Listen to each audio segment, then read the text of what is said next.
Hello guys, UPSC aspirants YouTube channel में आप सभी का स्वागत है।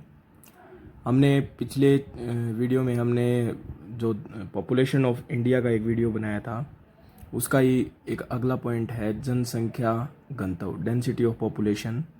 तो आज हम इस टॉपिक के बारे में पढ़ेंगे। जनसंख्या घनत्व से हमारा सबसे पहले तो हमें ये पता होना चाहिए, जनसंख्या घनत्व जो डेंसिटी है, डेंसिटी का मतलब क्या होता है। जनसंख्या घनत्व से अभिप्राय ये है कि एक प्रति वर्ग किलोमीटर के अंदर कितने लोग रहते हैं, तो उसे हम जनसंख्या घनत्व कहेंगे। तो हम इसका एक डेफिनेशन ये भी है कि जनसंख्या घनत्व हम क्या कहेंगे, मानव तथा भूमि के जो अनुपात का ज्ञान जिससे होता है वो जनसंख्या घनत्व। मतलब जनसंख्या घनत्व जानने के लिए हमें क्या करना पड़ता है, किसी भी देश की कुल जनसंख्या को उसके कुल क्षेत्रफल से विभाजित अगर हम कर दें तो वहाँ का हम जनसंख्या घनत्व निकाल पाते हैं। तो जनसंख्या घनत्व को पहले ही बता दिया मैंने, प्रति वर्ग किलोमीटर में दिखाया जाता है। और भारत के विभिन्न राज्यों की जनसंख्या घनत्व 2001 का और 2011 को इस तालिका में दिया गया है 11.2 में। तो इसमें हम देखेंगे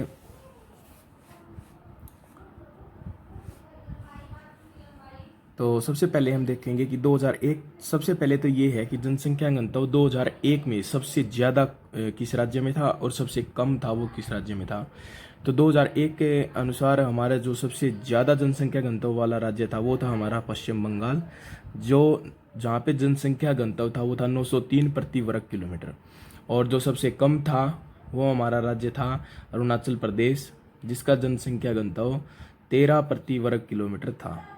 लेकिन हमें जो अभी रिकॉर्ड है, मतलब हमारी जो पिछली जनगणना हुई थी तब का रिकॉर्ड सन 2011 का, हम उसका अध्ययन करेंगे। तो सबसे ज़्यादा जो जनसंख्या घनत्व था 2011 में वो हमारा बिहार का था, जो था 1102 प्रति वर्ग किलोमीटर। ये जो है तो पहले नंबर पे है बिहार। फिर उसके बाद हमारा आता है दूसरे नंबर पर है 2011 के अकॉर्डिंग 1029 प्रति वर्ग किलोमीटर, वो है पश्चिम बंगाल का। केरल का जो हमारा जनसंख्या घनत्व है वो है 854। उसके बाद चौथे नंबर पर आता है हमारा उत्तर प्रदेश, जिसका जनसंख्या घनत्व 828 प्रति वर्ग किलोमीटर है।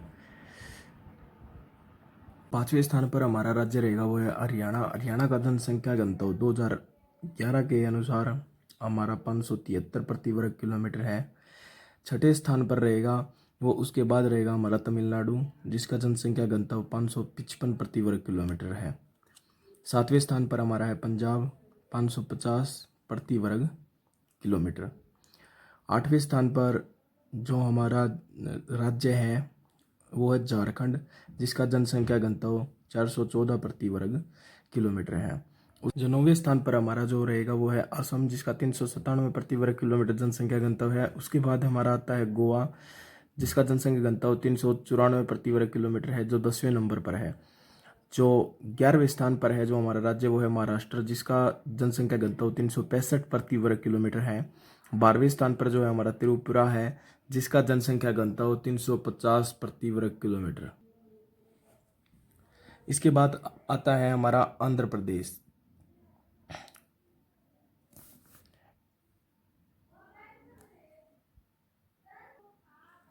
जो 13वें स्थान पर है वो है कर्नाटक, जिसका जनसंख्या घनत्व 319 प्रति वर्ग किलोमीटर है।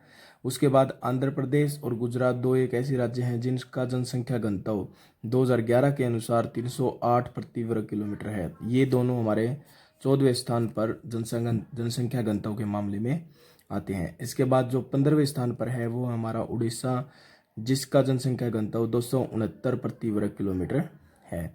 16वें स्थान पर है हमारा मध्य प्रदेश, जिसका जनसंख्या घनत्व 236 प्रति वर्ग किलोमीटर है।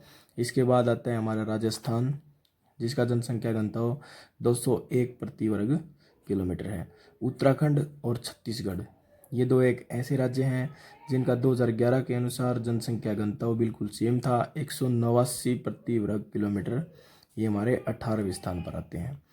इसके बाद जो हमारा आता है, इसके बाद है जो 19वें स्थान पर है वो है हमारा मेघालय, जो 19वें स्थान पर है, जिसका जनसंख्या घनत्व 132 प्रति वर्ग किलोमीटर है। जम्मू और कश्मीर, जिसका जनसंख्या घनत्व 124 प्रति वर्ग किलोमीटर है, ये हमारा 20वें स्थान पर आता है। इसके बाद है हमारा हिमाचल प्रदेश, जिसका जनसंख्या घनत्व 123 प्रति वर्ग किलोमीटर है, ये हमारा 21वें स्थान पर आता है। इसके बाद मणिपुर, जिसका जनसंख्या घनत्व 122 प्रति वर्ग किलोमीटर है, ये हमारा 22वें स्थान पर आता है। इसके बाद है नागालैंड, जो 23वें स्थान पर है, जिसका जनसंख्या घनत्व है 119 प्रति वर्ग किलोमीटर। और 24वें स्थान पर हमारा सिक्किम है, जिसका जनसंख्या घनत्व है 86 प्रति वर्ग किलोमीटर। और 25वें स्थान पर रहेगा वो है हमारा मिजोरम, जिसका जनसंख्या घनत्व 52 प्रति वर्ग किलोमीटर है। और सबसे जो कम है वो 2001 के अनुसार अरुणाचल प्रदेश का जनसंख्या घनत्व 13 प्रति वर्ग किलोमीटर था। और 2011 के अनुसार जनसंख्या घनत्व सबसे कम था, वो अरुणाचल प्रदेश का था 17 प्रति वर्ग किलोमीटर।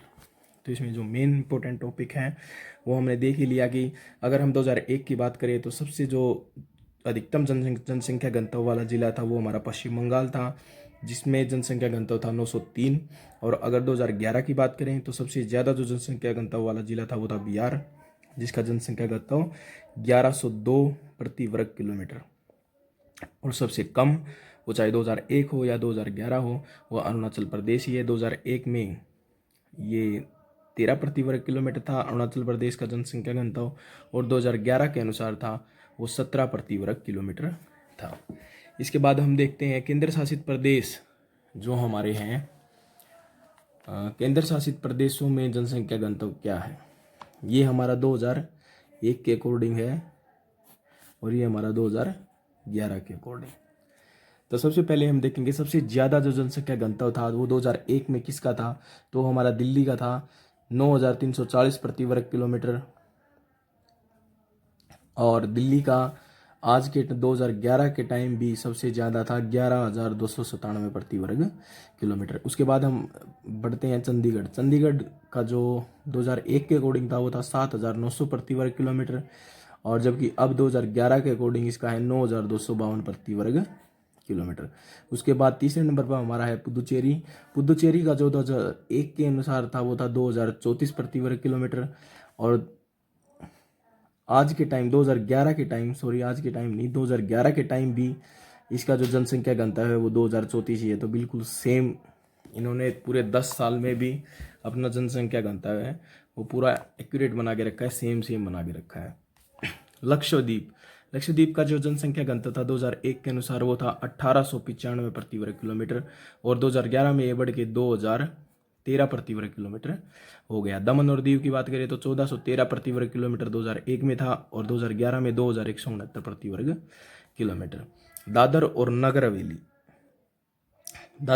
हवेली का जो जनसंख्या घनत्व था 2001 के अनुसार वो था 449, और 2011 में ये गलत डाटा दे रखा है, मैंने नेट से चेक करके देखा है कि 2011 में जो दादर एवं नगर हवेली का जो जनसंख्या घनत्व था वो लगभग 700 के आसपास था। और अंडमान एवं निकोबार द्वीप समूह का जो 2001 की बात करें तो 43 प्रति वर्ग किलोमीटर था, और 2011 में बढ़ के जो कितना हो गया 46।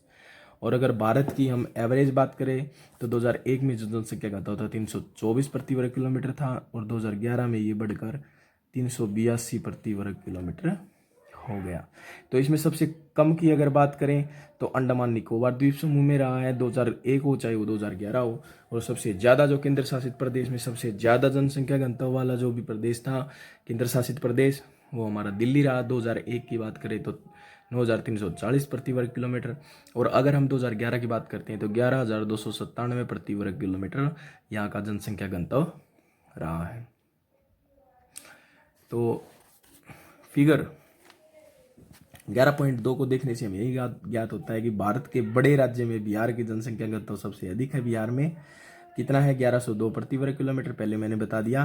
बिहार के बाद दूसरे नंबर पर हमारा पश्चिम बंगाल आता है, जिसका जनसंख्या घनत्व 1029 प्रति वर्ग किलोमीटर है। उसके बाद हमारा है केरला आता है, और केरल का है 859 प्रति, और उत्तर प्रदेश का 828, सॉरी 859 नहीं होगा, यहाँ पे 854 होगा, ये मिस प्रिंटिंग हो रखा है, 854 है। और उत्तर प्रदेश का हमारा है 828। इसके बाद जनसंख्या का सबसे कम घनत्व वाला जिला अरुणाचल प्रदेश है, जहाँ पे केवल 17 व्यक्ति प्रति वर्ग किलोमीटर में रहते हैं। अरुणाचल प्रदेश के बाद अगर बात करें तो मिजोरम में 52 तथा सिक्किम में 86 व्यक्ति प्रति वर्ग किलोमीटर में। हम मैप में भी एक बार जो हमारा जनसंख्या घनत्व है इंडिया का, डेंसिटी ऑफ पॉपुलेशन, उसको भी एक बार हम देख लेते हैं। तो सबसे पहले जम्मू कश्मीर में 124 प्रति वर्ग किलोमीटर शो कर रखा है। उसके बाद हिमाचल प्रदेश में 123 है, पंजाब में 550, हरियाणा में 573 है, और इधर उत्तराखंड में 180 दे रखा है। उसके बाद हमारा ये उत्तर प्रदेश है, जहाँ का जनसंख्या घनत्व 828।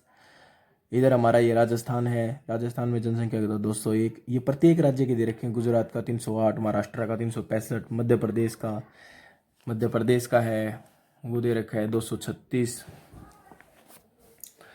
और ये सब मतलब बहुत सारे अपने जो राज्य हैं उनका प्रत्येक का इसमें शो कर रखा है। इधर केरल का देख लीजिए 859 है, गोवा का देख लीजिए 394, कर्नाटक का देखिए 319, तमिलनाडु का हमारा 555, आंध्र प्रदेश का 308,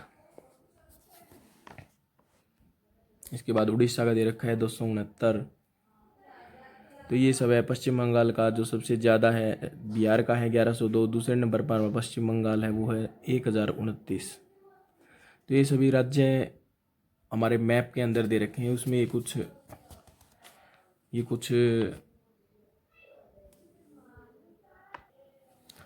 इसमें कुछ साइंस दे रखे हैं, जैसे डॉट डॉट डॉट ये बिलो 100 है, इसके बाद ये 101 से 200 है, 201 से 300, ये कुछ साइंस दे रखे हैं, उसके अकॉर्डिंग ही हमारा मैप बना रखा है। तो इसमें जो मेन टॉपिक है वो हम यही पढ़ रहे हैं कि तो सबसे ज़्यादा जो हमारा जनसंख्या घनत्व जिला है वो है बिहार 1102।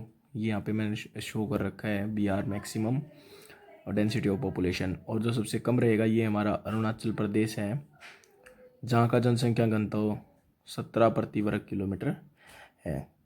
थैंक यू दोस्तों, अगर आपको वीडियो अच्छी लगी हो तो प्लीज़ शेयर करें और लाइक भी करें। Thank you.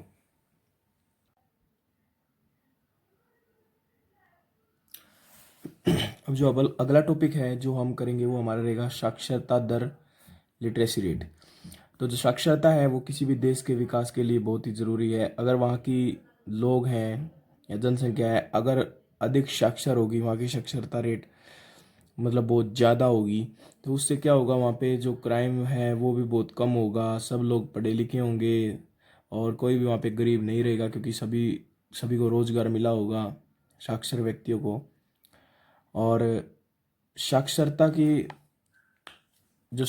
की अवधारणा है वो प्रत्येक देश की अलग अलग होती है। मतलब एक अलग वहाँ का क्राइटेरिया होता है कि साक्षरता को कैसे मापते हैं। सामान्यतः न्यूनतम शिक्षण स्तर का उल्लेख करती है जो हमारी साक्षरता है, कम से कम शिक्षण स्तर।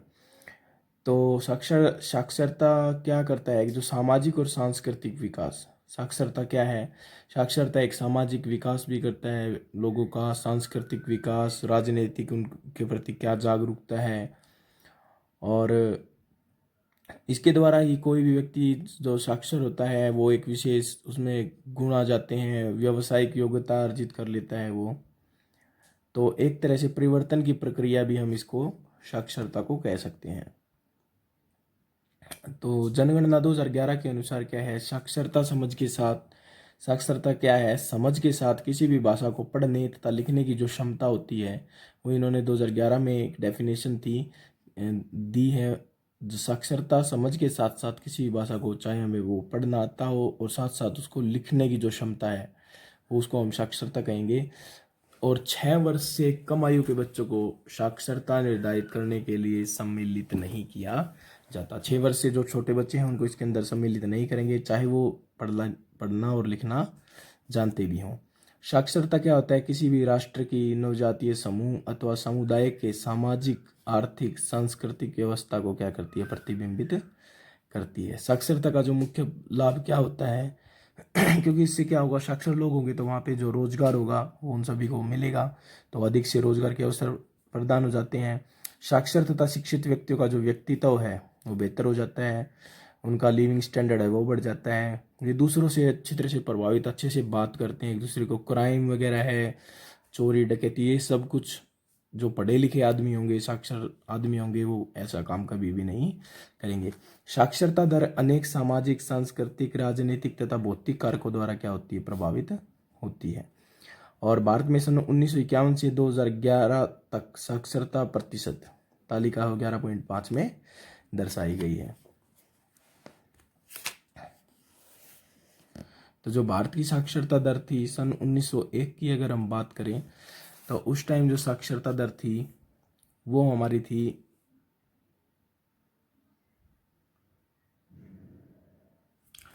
1901 की अगर बात करें तो नामात्र की हमारी उस टाइम साक्षरता दर थी 5.35% साक्षरता दर थी, जिसमें से पुरुष थे वो 9.83% पुरुषों में साक्षरता दर थी, जबकि महिलाओं की जो साक्षरता दर थी वो 1% से भी कम थी, मतलब 0.6% महिलाएं ही साक्षर थी। 10 साल बाद सन 1911 में अगर हम बात करें तो उसमें भी नामात्र की वृद्धि हुई 5.92%। 1961 में 1921 में 7.16% जो हमारे भारत की जो साक्षरता दर रही। और धीरे धीरे बढ़ते बढ़ते 1931 की अगर बात करें तो जनसंख्या जो हमारी साक्षरता दर थी 1931 में वो थी 9.50%, और पुरुषों में उस टाइम थी 15.59%, जबकि महिलाओं में थी 2.93%। 1931 के बाद अगर हम बात करें 1941 की, तो हमारी जो हमारी साक्षरता दर की जो प्रतिशतता थी वो 16.10% थी। धीरे धीरे प्रति 10 वर्ष में हमारी जो साक्षरता दर है वो धीरे धीरे बढ़ती चली गई। सन 1951 की बात करें, जब देश आज़ाद हो गया था 1947 के बाद, जो पहली जनगणना सन 1951 में हुई हमारी, तो उसमें जो हमारी जो साक्षरता दर थी वो थी 18.33%। उस समय जो पुरुषों में जो साक्षरता दर का प्रतिशत थी वो थी 27.16%, तथा महिलाएं उस टाइम 8.86% साक्षर थी। उसके बाद सन 1961 में जो हमारी साक्षरता दर हुई वही 28.3%। 1971 में बढ़ के हो गई 34.45%, तथा 1981 में जो हमारी साक्षरता दर थी वो थी 43.57, और 1991 में जो हमारी साक्षरता दर हुई थी वो थी 52.21। और फिर 2001 में जनगणना हुई, उसमें हमारी साक्षरता दर 64.84 आकी गई। और सन 2011 में जो हमारी पुरानी जनगणना है उसमें हमारी जो साक्षरता दर रही वो रही थी 74.04। और जो अब अगली जनगणना होनी है वो 2021 में होनी है, लेकिन शायद ड्यू टू कोरोना वायरस ये पोस्टपोन हो जाएगी, लेकिन नया डाटा जैसे ही आएगा हम आपको वो प्रोवाइड करवाएंगे। तो सन 2011 में जो हमारी पिछली जनगणना थी उसमें हमारी जो साक्षरता दर थी भारत की वो थी 74.04%, जिसमें पुरुष थे वो 82% साक्षर थे, और महिलाएं थी वो थी 65% साक्षर थी। अगर हम मैप में देखें तो जो लिटरेसी रेट है, साक्षरता दर है भारत की, वो हम एक बार मैप में भी देख लेते हैं। तो सबसे पहले हम जम्मू कश्मीर का देखेंगे। जम्मू कश्मीर की जो साक्षरता दर दे रखी हुई है 68.74%। उसके बाद है हमारा हिमाचल प्रदेश, उसकी जो साक्षरता दर दे रखी है 83.78%। फिर आ जाता है पंजाब की दे रखी है 76.68%। उत्तराखंड की है 79.65%, और हरियाणा की है 76.64%। उसके बाद है राजस्थान की जो साक्षरता दर है वो है 67.06%। उससे नीचे हमारा जो राज्य आ जाता है वो गुजरात है 79.31%। ये फिर MP है मध्य प्रदेश 70.63%। उसके बाद महाराष्ट्र है 82.91%। उसके बाद फिर गोवा है 87.4%। उसके बाद फिर है कर्नाटक 95.65%। सॉरी गाइज, ये कर्नाटक में मिसप्रिंट था। कर्नाटक का जो साक्षरता दर है वो है 75.60% है, 60% है। और इसके बाद जो केरला का जो साक्षरता दर है वो है 93.91%। जो भारत में सबसे ज़्यादा साक्षरता वाला जो जिला है वो हमारा केरल ही है, जिसकी जो साक्षरता दर है वो 93.91% है। उसके साथ में हमारा जो जिला लगता है वो है तमिलनाडु की जो साक्षरता दर है वो है 80.33%। उसके बाद आंध्र प्रदेश की जो साक्षरता दर दे रखी है वो है 67.66%। उसके ऊपर अगर हम बात करें तो उड़ीसा है, उड़ीसा का जो साक्षरता दर है वो है 73.45%। उसके बाद हमारा छत्तीसगढ़ है, छत्तीसगढ़ का है 71.04%। उसके ऊपर अगर हम बात करें तो फिर पश्चिम बंगाल है, पश्चिम बंगाल का हमारा जो साक्षरता दर है वो दे रखी है 77.08%। साथ में जो इसके जो राज्य लगता है वो है झारखंड, 67.63% झारखंड की साक्षरता दर है।